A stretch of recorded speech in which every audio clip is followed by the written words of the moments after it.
I'm guessing that they left us in the rooms by ourselves for about an hour just due to the fact that they got news from the medical examiner stating the guy had passed away. They did break the news to us separately. Again, he was in the room next to me, so when they told him what happened, I heard a ton of screaming and crying. End up coming into the room that I'm in, tell me that he passed away, and I start crying. I was asking the other cop if my ex was okay because he had just found out the news. That's a lot for him to have to deal with mentally, especially considering I'm a huge mental health advocate. After I asked them about how he was doing, they told me that he was fine, and they asked me if I wanted to go into the room and comfort him. I said yes. They took me into his room. He hugged me.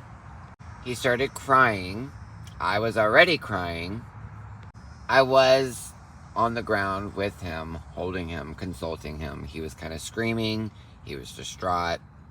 They did leave us alone in the room for about an hour. They ended up pulling me back into the other room. It was around 2 o'clock in the morning, and I ended up calling my mom to ask her a couple of questions, like how long it was going to take, were the cops still there. The cops were still there, and they were still trying to get the statements from my mom and the other people as well.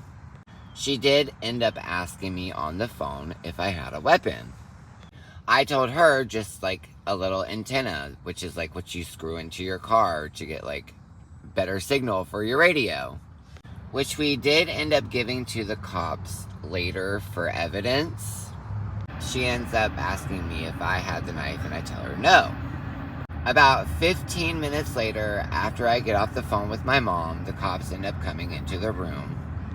They tell me that they were going to go ahead and take us home.